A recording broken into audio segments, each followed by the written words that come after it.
Quick shout out from our sponsor, Share ID. Are you trying to boost conversions to your Shopify store? Need to drive more customer loyalty? Get results fast by offering exclusive discounts to consumer communities with Share ID. Share ID helps verify students, teachers, military, first responders, and so much more of these groups. With Share ID, you'll get a verified match in seconds. You can spit out an exclusive discount for customers on the spot. Try speaking directly to a new customer segment with this verifiable identity without adding friction to the shopping experience. Continue to drive incremental revenue in the next 90 days post-purchase with more tailored messaging for your email and SMS campaigns.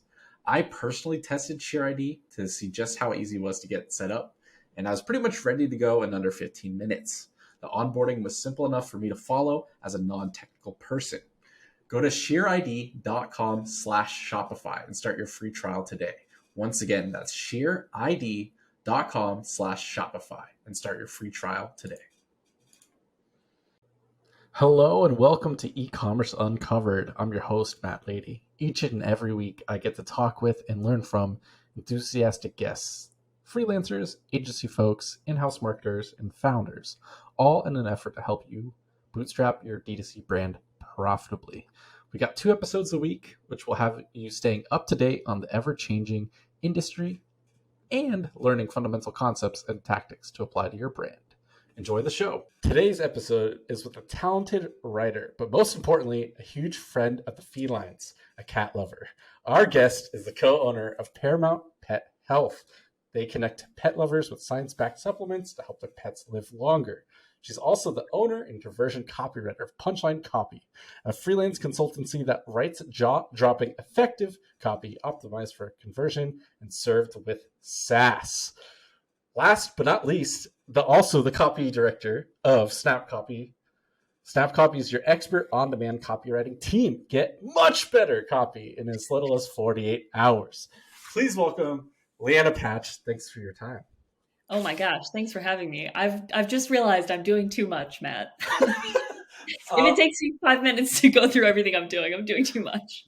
5 minutes, a little bit of a stretch. It's like 30 seconds, but but you seem to like what you do, so I do. So that should be okay. Yeah, I'll work on optimizing your intro down so it's smaller. That's my fault, not your fault. No, it's great. It's great. So you've been helping people explain their brand, their business, their products in a different light for many years now.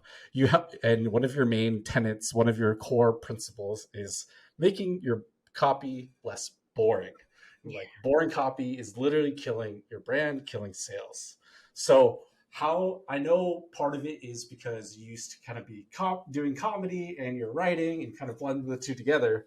So like how would a brand, or if I run a brand or have a brand I'm working with, how would I even start to think about, is this humor-based copywriting, or how do I fit humor into my brand? Yeah. Man, there's so many ways to answer this question. Okay. I think to zoom out a little bit, like the reason that I am so bullish on funny copy is because copy is one of the last ways to differentiate your brand, especially if you're in a really crowded space. So like having a sense of humor, you can build a relationship with people, you can defuse their anxiety, you can associate positive feelings with your brand all through words. And it doesn't require shelling out for expensive videography or anything like that, or like sending free product to influencers, although also good. That wasn't the question you asked at all. But how can people get started with like being funnier? How do they determine if they should kind of test it out or go more into this for their brand? Or I think everyone should test it out pretty much. Okay.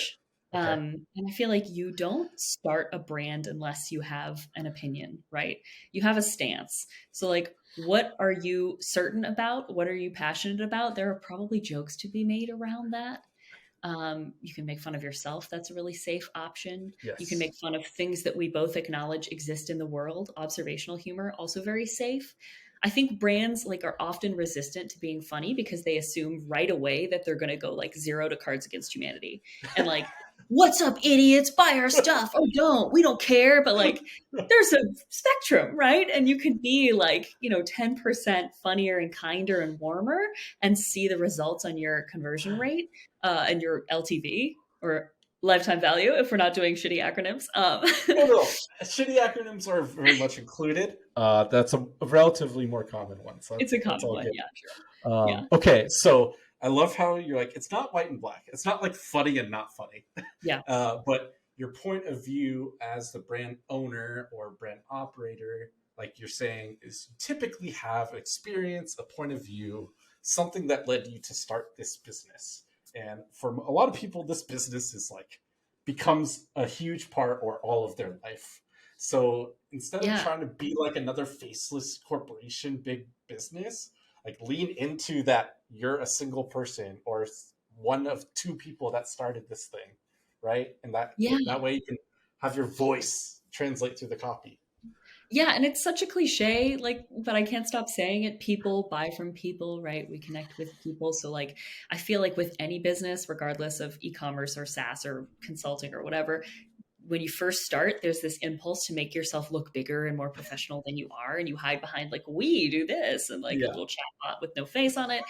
And then you come full circle. It's like that graph, of like the crying guy and then the Jedi version of him. Yeah. There's like a plebe and then the crying and then the Yeah. Jedi version. And you're like, I'm a professional. And then you're like, okay, whatever. Nobody needs me to explain this. No. But yeah, like you have an opinion. You started your business because you care about something. Uh, why? Like examine that a little more closely, examine your beliefs, poke fun at them maybe a little bit, share the ups and downs of running a business. That's the kind of content we all love, right? um, yeah, there's so many ways to approach jokes. Okay. And I think another thing that keeps brands from trying, apart from thinking that they have to go 0 to 100, like zero to Cards Against Humanity, they think, okay, then I have to rebrand everything to be funny right off the bat. No, you can like slip in a little parenthetical aside in your body copy or like a photo caption or your email footers or your subject lines, like these little tests here and there and see how people react. And in general, like assuming you're not being horrible and your jokes are not horrible, people will react positively. Yeah. Yes. I think that's excellent to bring that up. And you gave some really tactical small tips to like test it out that way and not immediately to, do you want this discount? No, I don't want, I'll pay full price like a dummy. I hate On I hate pop-up it so site. much. Like we're not trying to make our potential customers feel bad, right? So No. like if you yeah, I don't know. Some of the difficulty with humor comes down to the difficulty of writing your own copy. And it's really hard to get out of your head. And so some tips that I have are don't write it. Have a conversation with someone and record it and work from the transcript so you don't have to start looking at the blank page. Or just like talk to yourself, pretend that you're leaving a voice memo for a friend and explain what the thing is and why it matters. And you get much more conversational copy out of that than just sitting down in Google Docs and trying to be like, I make this thing and it's good because of these reasons. And then just you randomly try to add in a funny word or pun, and it's just like, oh, that's not really how that works. Yeah. Yeah, Yeah. it's a little messier, a little less Can organic, be. maybe that way. Yeah. Yeah. Okay, Yeah. that makes a ton of sense. So a lot of brands should consider this. There's simple ways to test it out, and you don't have to go full uh, meanie butt mode Yes. and go all the way to the other end of the spectrum. So And one of my other tips, can I give another one? please, yes. If you're like, what do I joke about? Potential objections and problems that your customers have are fair game. So, like, uh, do you love using melatonin to fall asleep at night, but you always feel like you got hit by a truck when you wake up in the morning? You need our, alert melatonin keeps you awake in the morning, like make fun of the problems that they're facing in a way that feels like you're in it with them. And then you're not making fun of yourself or them or your product. Because that's another thing. People are like, I don't want to make fun of my product. It's serious and important and expensive. And it's like, yeah, I know, it's fine. Okay, so talk about the problems or potential challenges or the situation. And so, With levity. Yeah. yeah, yeah. Yeah. Okay, cool. Yeah, that's a good example because it's like, oh yeah, that's with people that take melatonin. I've taken it in the past. That is a Same. common thing that can happen. So Yeah. I'd be like, cool. They know what I'm talking about. They're not just like slinging me this supplement for the hell of it. Like Yeah. I feel more connected. They understand my wants and needs, but Exactly. like what Yes. I'm feeling. So You're meeting that's the customer where they are. oh wow, you're meeting the customer where they are. I Wow, didn't that's make that up. I don't remember who made that up, but some genius copywriter said, "Meet the customer, meet the reader where they are." Might have been Joanna Weeb. maybe okay. Maybe original source there, but okay. So we meet them where they are. You make them feel like you understand them, and instead of just being super straightforward and bullet points, FAQ, question and answer, like only the information. One thing I keep finding this common thread between all of these conversations I have is like you are a small business owner or you're someone who works with small business owners and website and emails and ads those words are is like talking to your customers if they're coming into your in-person store. And Yeah. so that's how you scale. That's how you're always selling and talking and having conversations with people. So it's really important to like keep that in mind that you're not a big business, you're not a big brand yet, and you can like have a personality.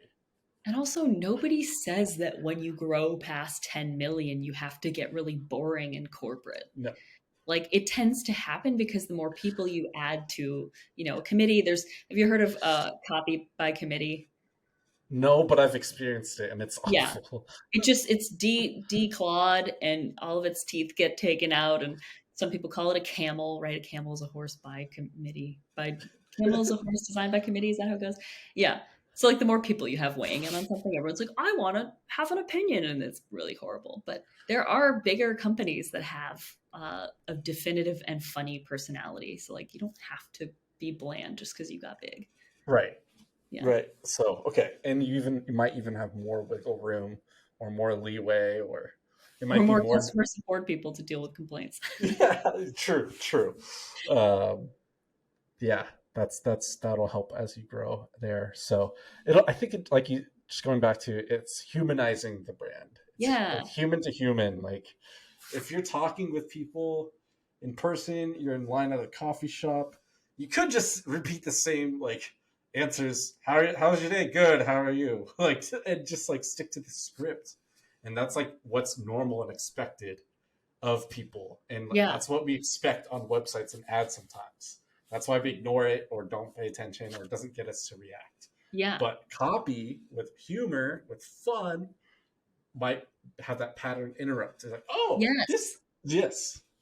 I like their coffee shop example because it makes me think of like how often you go to the counter and the barista's like, "Hey, how's it going?" And you order your thing and then you leave. And then you go to that happens 6 out of 10 times. And then the seventh time you go to a different coffee shop and the barista's like, "Hey, I really like your earrings." You're like, Yeah, yeah, "Whoa, I'm going to come back here." I yeah, like this. It's different. yes. Whether or not the coffee is like actually any different or better, who Yeah. knows? But that positive association, that feeling you got, that smile, that laugh, you're like you might Yeah. think about that and remember that. When they turn around the screen and make you like put in the tip, you might choose a little bit higher one that time if they're Yeah. nice and funny and genuine and not just like doing that for every single person.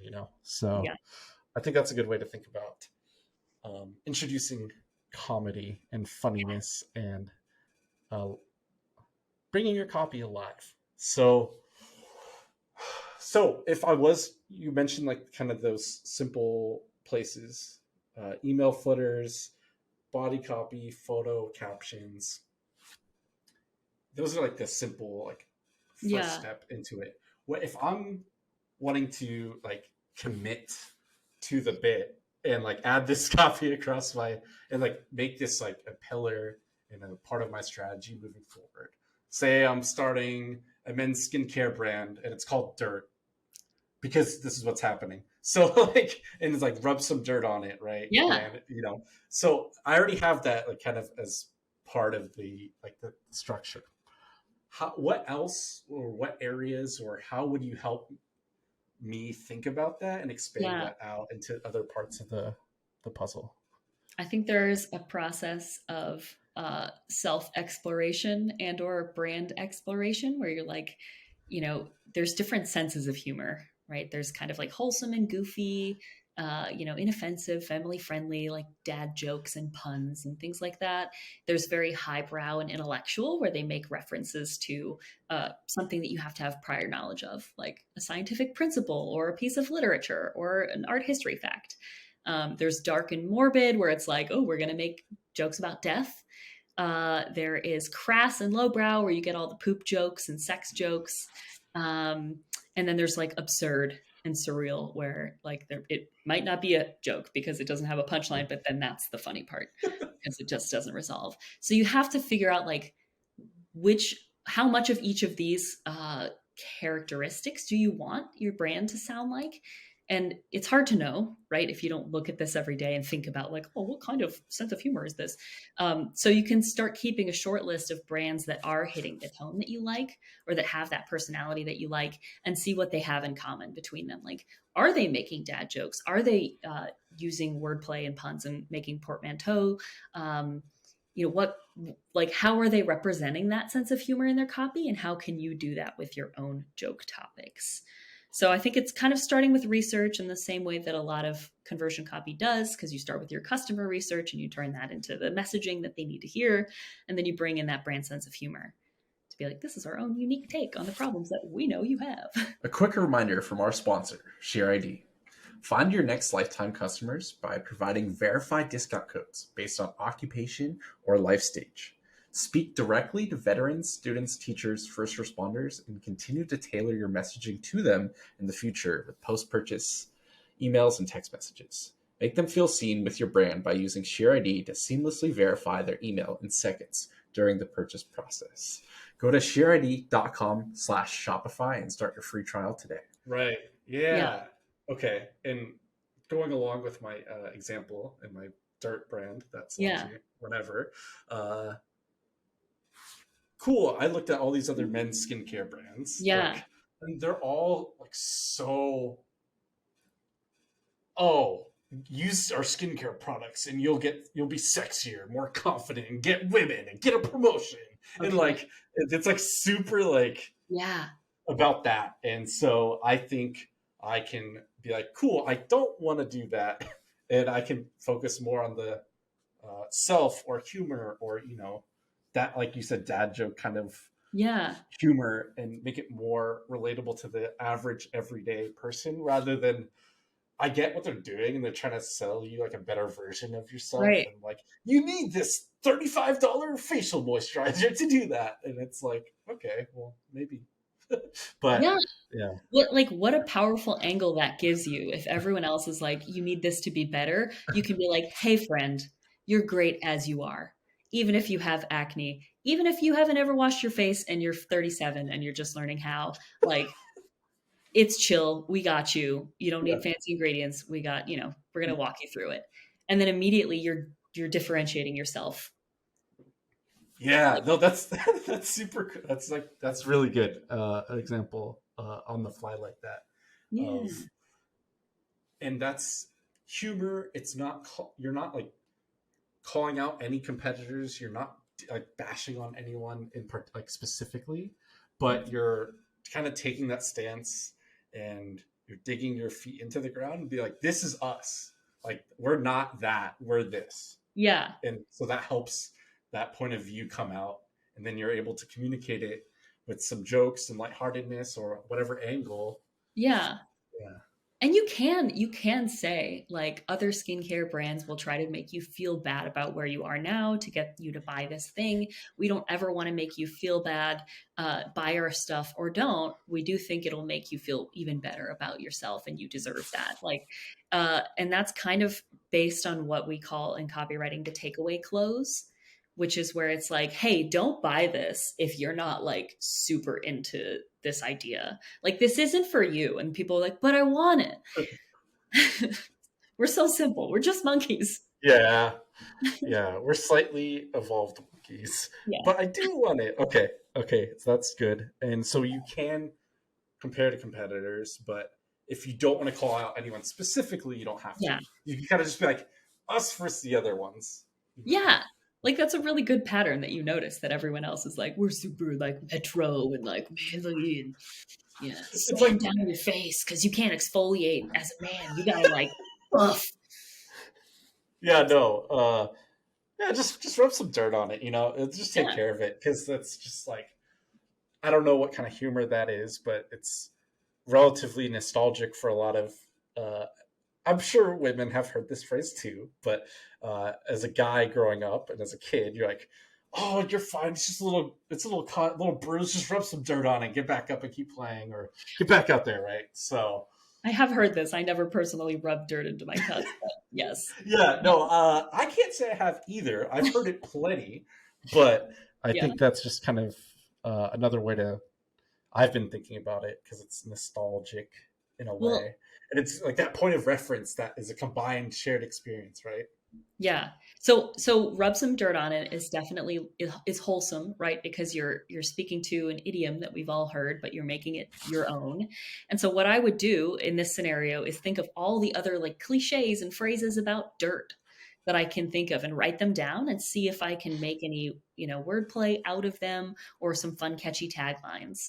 So if your brand has that kind of like broad name or like a phrase that's sort of broadly applicable, can you brainstorm other ways to riff on that? Does that make Mm. sense? Yeah. So that way, where I'm not reliant on a single slogan. That can be like my go-to thing, but it's other ways to use in emails or texts or my ads, Yeah. and it might like connect with different people, and it might like trigger them to think a certain way at that moment. Well, it's sort of building out this wholesome sense of humor. So like, Mm.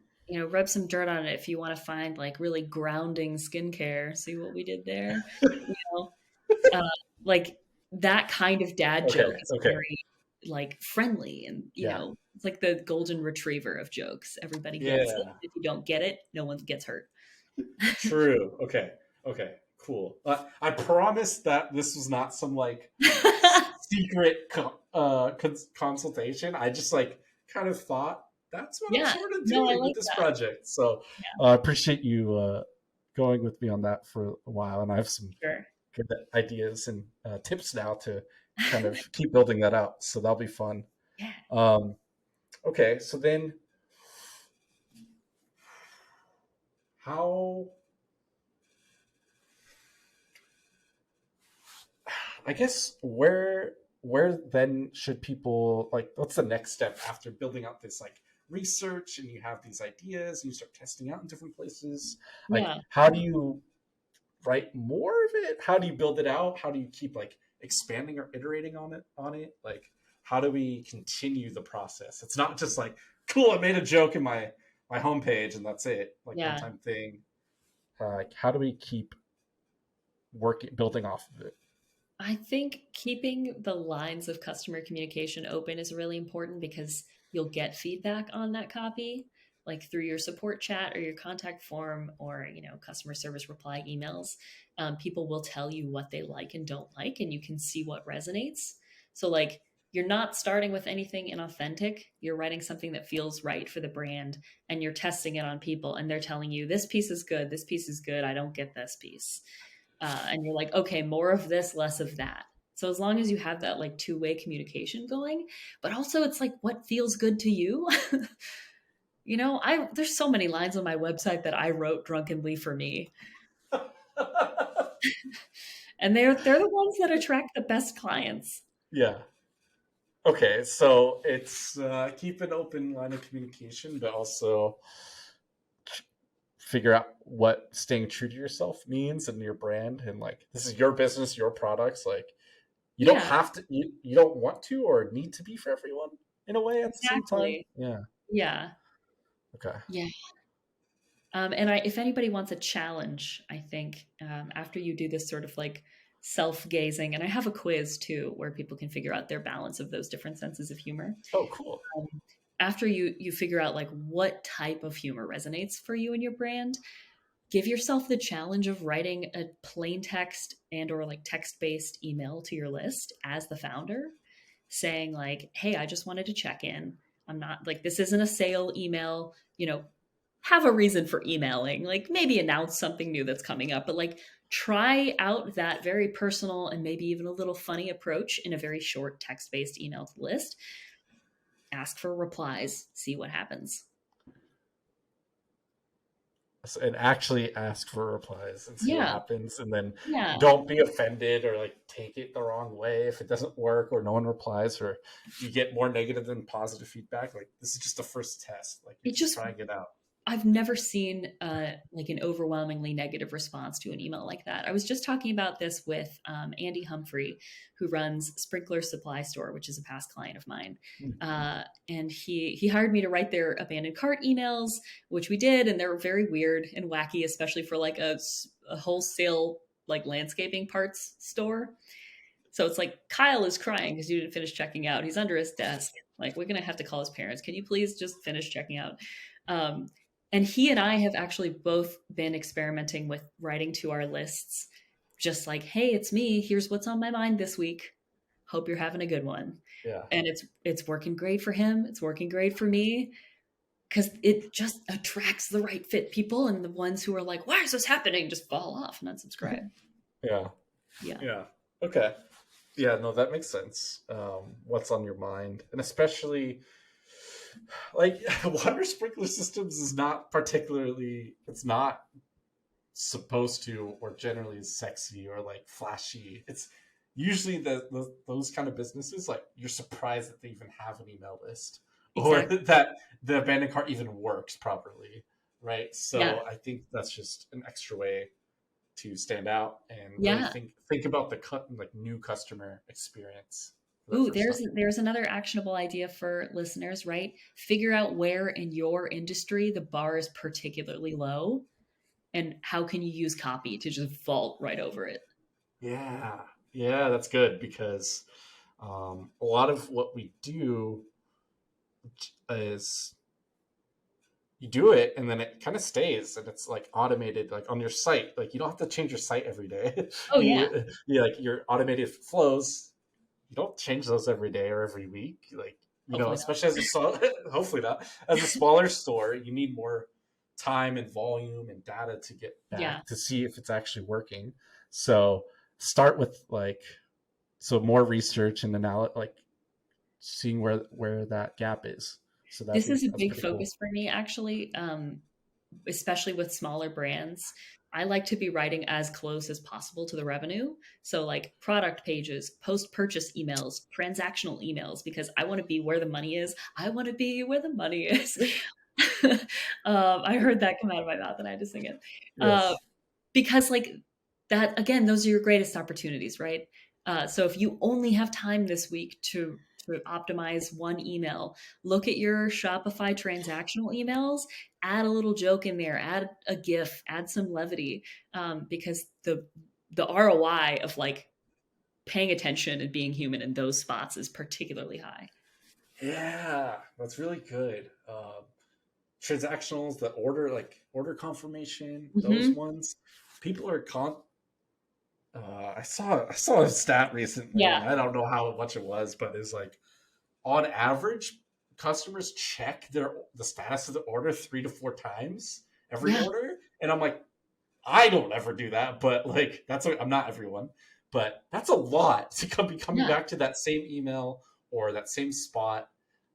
So like, oh, it's like just figuring out, that's where their eyeballs are going to be, and yeah, they're paying attention to that area to focus yeah. on that. Yeah. That order confirmation email, I think the percentage open rate across industries is like 80%. Yeah. And we all remember the very first, I think it was Derek Sivers with CD Baby wrote, like, the bell rang and cheers echoed around the warehouse as we gently took your CD from the shelf and laid it on a golden pillow. And now, of course, that's been done a million times, but it still works. Mhm. It still works. It's still like adapting it to you, your brand, your products, like your section of comedy and like humor, and Yeah. seeing how it can make sense. So that's Yeah. really neat. That's really cool. We have a couple emails from our sort of unofficial mascot at Paramount Pet Health, which is Ben's cat Leo. And so I think one of the emails in our order confirmation series is like, "Hey, it's Leo. Like, I'm about to go get your supplements from the shelf. Like, just want to let you know." And then the other one, the shipping confirmation, has a GIF of someone zooming a cat around the carpet, like pushing a cat on the carpet, and there's like airplane noises. Anyway, it's Yeah, just it's simple. It's easy. It's like so relatable. Like cat pet owners generally, especially like cat and dog owners, love cat and dog pictures and gifs and memes and jokes, and yeah. so why not just include that? And it's less businessy and less transactiony. It's like, oh yeah, like this is like the type of stuff I see on my TikTok for you page and like Yeah. on the Facebooks and Instagram stuff so that you And see. it's not just like getting people to the sale and then abandoning them and throwing them to like the automated email wolves. Like we switched on Klaviyo and Shopify, so it's good, it works, it runs. Yes, but if you tried really hard to get people to buy and then you just sort of stop being a brand to them, like they're not going to come back. No, much less likely to come back for Yeah. sure. Sorry, I get really excited about this stuff, so feel free to Good, good. No, get excited. Keep the excitement up. It's great. Uh, it's makes my job easier and more fun for sure. Where is besides your website and these automated flows, where it's this always ongoing kind of thing? Say you have a new product launching and you have like a landing page that you need to set up, or you have a new batch of ads you need to write copy and headlines for, and you're going to launch it on Facebook. How would you go about, or kind of recommend to me, to us, to everyone listening, to like go about, and specifically for like a new launch? Is that any different than what we've been talking about? What are some like items that might be you might have to consider? I wouldn't say it's different for, a new product launch. I would say if you're trying to bring a little more funny into your product pages, uh, there are a couple ways that I go about that. If you have a ton of different SKUs and you can't pay me to write all of them, or you don't want to, I usually say, like, give me a top performer and I'll see if I can beat the control. Give me sort of a middle of the road and we'll see if we can get it converting better. And then give me like an underdog. We'll try in these three realms to see if copy improves it, and or all of the copy about the product stays the same, but the shipping policy, the about us section, any guarantees, I'll rewrite all of that so you have a new PDP template that you can roll out across SKUs without having to pay for individual product copy. So like that matters, right? And if you hide jokes in the shipping and return policy, it's like, oh, a person was here. Okay, well, I trust that this is not just being drop shipped, or like it is, but someone at least is on the other end. Yeah, it's not this Yeah, copy and paste template that you see on every other site. The yeah, same information. yeah. Yeah. Okay, And that that makes a doesn't ton of sense. it doesn't have to go crazy, right? It can just be a little sentence here and there that's like, hey, we understand that you are worried about getting things on time, and that's why we ship with, USPS 2-day priority. And then if they don't get it on time, we'll pick up the phone and call and yell Exactly. at them. Yeah. Yeah. And I like honestly saying, like, our support people are named Sarah and Charles, and they're pretty cool. This is what is it? Marine Layer. They have really great micro copy on their product pages where they'll say, Miranda wears a size medium and she's 5'9", so you can see how it looks on Yeah. her. But they say Miranda wears a size medium, she's 5'9", and her dog is named Pickles, or like, and she enjoys kiteboarding. And so it's like a little touch of delight where you didn't expect it. Yeah, that's the going back to the barista compliments of, hey, how's it going? Or what else can I get you Yeah. today? Love Yeah. your earrings. That's Yeah. like unexpected. Like, Yeah. I'll be oh, back. yeah, that's really cool. We're gonna start descending and landing this proverbial podcast plane. Nice. Wrapping up here, and so you have we've talked a lot about like how to test out, how to get started, how to think about it. There's a bunch of copy categories. You have a quiz that you help people figure out what's best for them. What's one of your kind of favorite memories, whether it's the most fun or most successful kind of past experience with, a copy project that you've done that you don't want to share or that you can share? I really like it when people who follow me on Twitter and know how obnoxious I am come to me and they're like, I have this thing, just go crazy. Just go balls to the wall. And I wrote for a sexual wellness product where it was Mm, like dick jokes galore.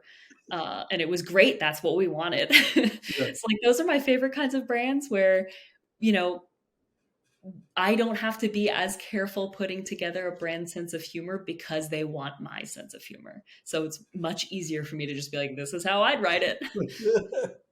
Right. Yeah. And so on that one, were they like a brand new brand, or was it kind of revising what they already had? It was a And brand new brand. okay, Yeah.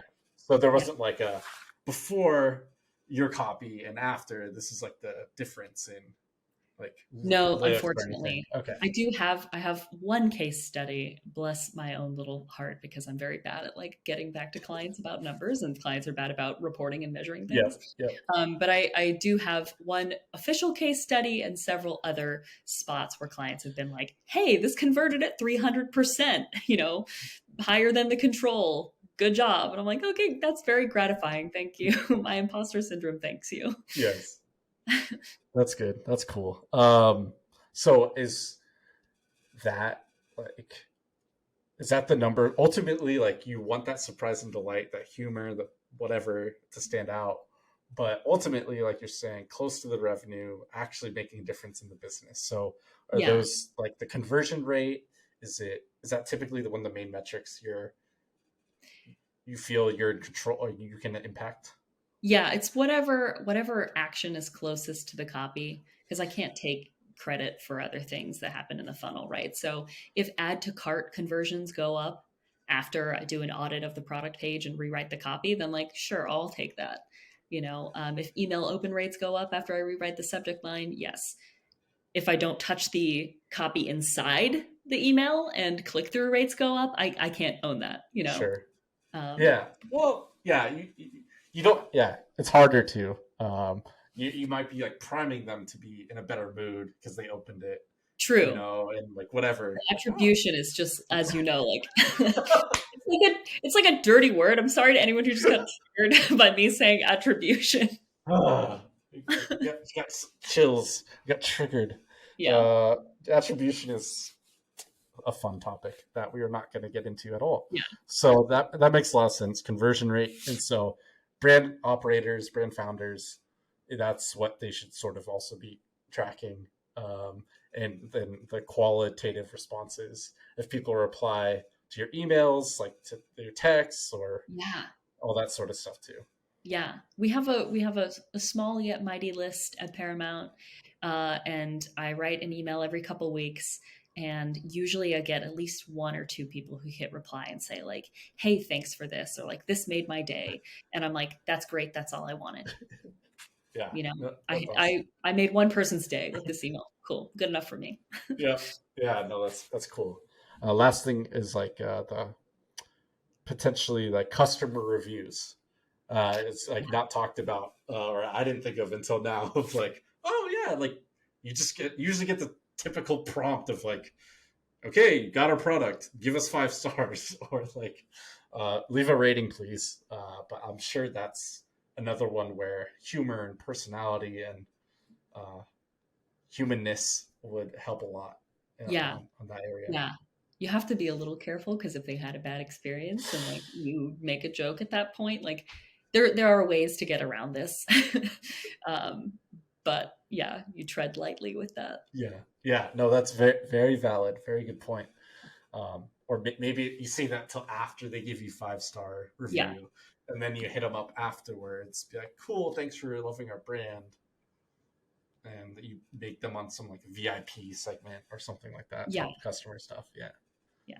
Okay, that's cool. That makes sense. So I think the plan has landed. Thanks so much for your time. Where do you want to point people to? Where they want to hire you, talk to you, Yeah. follow along, and get added to your newsletter, etc. Plug away. punchlinecopy.com is probably the place to go. I usually say Twitter, Punchline Copy on Twitter, but I'm afraid Twitter won't exist after this podcast comes out. So probably punchlinecopy.com is the best place. Valid. Punchlinecopy.com. You'll find all of the goods there, all the funniness. I had a great time looking over your site before recording with you. So go check that out. Thanks so much for dropping your knowledge and your funniness and making this fun for me to record. And for everyone listening, thanks so much for listening to another episode. Really appreciate it. Hope you enjoyed it, and we'll catch you on the next one. That's it for today. Thanks so much for listening to this episode. I love being able to do this, continue to learn, and meet people in this industry.